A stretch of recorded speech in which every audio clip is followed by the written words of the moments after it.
तर नमस्कार मैत्रिणींनो, आज आपल्या सगळ्याबरोबर मी शेअर करणार आहे एका छोट्या गावातली घरची परिस्थिती अत्यंत वाईट, अत्यंत बिकटीची असताना तिने स्वतःचं स्वप्न कसं बघितलं, तेही मोठं आणि ते कसं सत्यात उतरवलं. ही गोष्ट मी घेऊन आली आहे मणिपूरमधली. ती एक स्त्री, ती एक फायटर वुमन, ती एक आहे आपल्या सगळ्यांचं इन्स्पिरेशन, आपल्या सगळ्यांचा आदर्श म्हणजे मेरी कॉम. हो, तर तिने बॉक्सिंग हा पुरुषांचा खेळ समजला जातो, अशा खेळाला तिने आपलंसं केलं आणि त्या खेळामध्ये ती चॅम्पियन बनली. तर मैत्रिणींनो, तिचे स्वप्न तिला सगळ्या लोकांनी सांगितलं, हे स्वप्न तुझं नाही आहे, हे पुरुष करतात हे काम, हे तुला होणार नाही. परंतु तिने लोकांकडे नाही बघितलं, तिने फक्त तिचं स्वप्न बघितलं आणि त्या स्वप्नापर्यंत पोहोचण्याचा तिने आतोनात प्रयत्न केला आणि तिच्या प्रयत्नाला यश नक्की आलं. तर काही दिवसांनी, ती चॅम्पियन झाल्याच्या काही दिवसांनी तिचं लग्न झालं आणि तिला 2 जुळी मुली झाली. आणि बास, लोक लगेच बोलायला लागली, आता मुलं झाले, संसार झाला, स्वप्न भास, फुल स्टॉप. आणि तिने स्वतःला विचारलं, खरंच संपले का मी, थांबू का मी? परंतु तिच्या आतमधून आवाज आला, नाही बॉस, पिक्चर अभी बाकी है.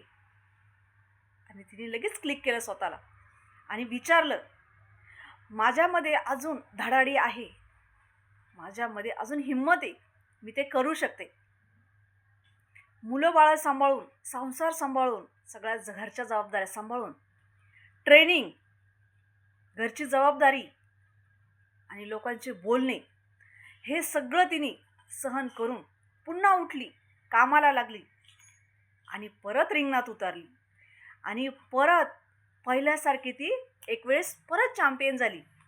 तर महिलांनो, सांगायचं तात्पर्य हेच आहे का लग्न, संसार, मुलं आपल्या करिअरच्या, आपल्या स्वप्नांच्या आड येत नसतात. तर आपला कॉन्फिडन्स पाहिजे, स्वप्नापर्यंत पोहोचण्याची धडाडी पाहिजे. स्वप्न कुठलंही असू द्या, पूर्ण झाल्याशिवाय राहणार नाही. म्हणूनच म्हणते, तुमचं स्वप्न छोटं आहे का मोठं आहे हे महत्त्वाचं नाही, तुम्ही स्वप्नापर्यंत किती वेळेत पोहोचता हे खूप महत्त्वाचं आहे.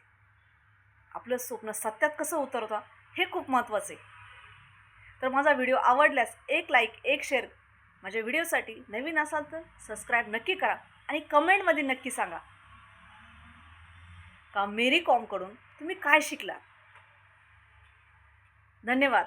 असेच रोज माझे व्हिडिओ बघत जा सरला टॉक्स या चॅनलवर.